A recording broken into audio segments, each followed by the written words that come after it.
আনন্দ বাংলা, আমরা নিরপেক্ষ নই, মানুষ ও সমাজের পক্ষে। নিবেদন করছে আরপি ক্লাব প্রাইভেট লিমিটেড এবং Leo, a large EV and solar innovation. সহ নিবেদক বারডোয়ান ইউনিটেক টেকনিক্যাল ইনস্টিটিউট, যে দেয় চাকরি ও ভবিষ্যতের গ্যারান্টি।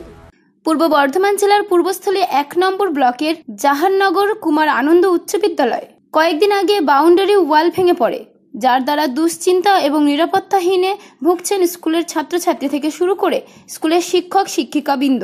এবং ওই স্কুলের ছাদের অবস্থাও খুব খারাপ, যার জন্য স্কুলে ক্লাস নিতে সমস্যায় পড়তে হচ্ছে স্কুলের শিক্ষক শিক্ষিকাদের। একটু বৃষ্টি হলে স্কুলের ছাদে জল জমে, স্কুলের ভেতরে ক্লাসরুমে জল পড়ে, যার জন্য দুশ্চিন্তা চরমে স্কুল ছাত্রছাত্রী থেকে শুরু করে স্কুলের শিক্ষক শিক্ষিকাদের। বাউন্ডারি ওয়াল এবং স্কুলের ছাদ ভেঙে পড়ে যাচ্ছে এবং অর্ধেক পাঁচিল ঝুলে আছে।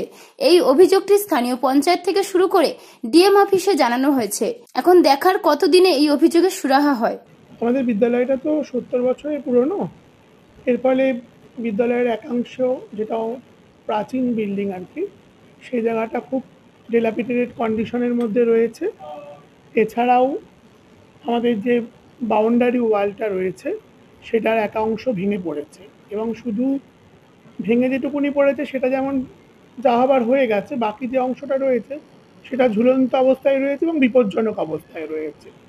এর ফলে যে কোনো মুহূর্তে বিপদ ঘটতেই পারে। সারাক্ষণ স্কুলে তো ছাত্রছাত্রীরা রয়েছে, তারা খেলাধুলা করছে মাঠে, কখনো দেখা গেল ওই পাশে চলে গেল। আমরা সর্বদাই খুব ভীত সন্ত্রস্ত হয়ে রয়েছে, যদি প্রাচীরটা ভেঙে ছাত্রছাত্রীদের মাথায় পড়ে তাহলে একটা বড়সড় বিপদ হয়ে যাবে। এবং যানবাহনের চলাচলেও তো কোনো দুর্ঘটনা ঘটতে পারে। হ্যাঁ, যেহেতু এই প্রাচীরটা স্কুলের দিকেই ঝুলে রয়েছে, স্কুলের দিকে পড়ার সম্ভাবনাই বেশি, সেক্ষেত্রে ছাত্রছাত্রীদের বিপদের আশঙ্কাটাই বেশি যানবাহনের থেকেও। আর যেহেতু প্রাচীরটার অনেকটা অংশ ভাঙা, এর ফলে কি হচ্ছে না, ছাত্রছাত্রীরা দেখা গেল টিফিন বেলায় বাইরে বেরিয়ে যায়, এবং এটা তো ব্যস্ততম রাস্তা, যে কোনো মুহূর্তে হয়তো যানবাহনে ধাক্কা লেগে যেতে পারে, ঘটনা ঘটে যেতে পারে, এই ভয়টাও আমরা পাচ্ছি। ঘরের অবস্থা কেমন? ঘরের অবস্থা বেশ কয়েকটা ঘর, 4টে ঘর মূলত খুবই খারাপ পরিস্থিতি। তার চ্যাঙর যে কোনো সময় ভেঙে যেতে পারে, এমনকি দোতলার একটা অংশ প্রায় ছেড়ে যাচ্ছে।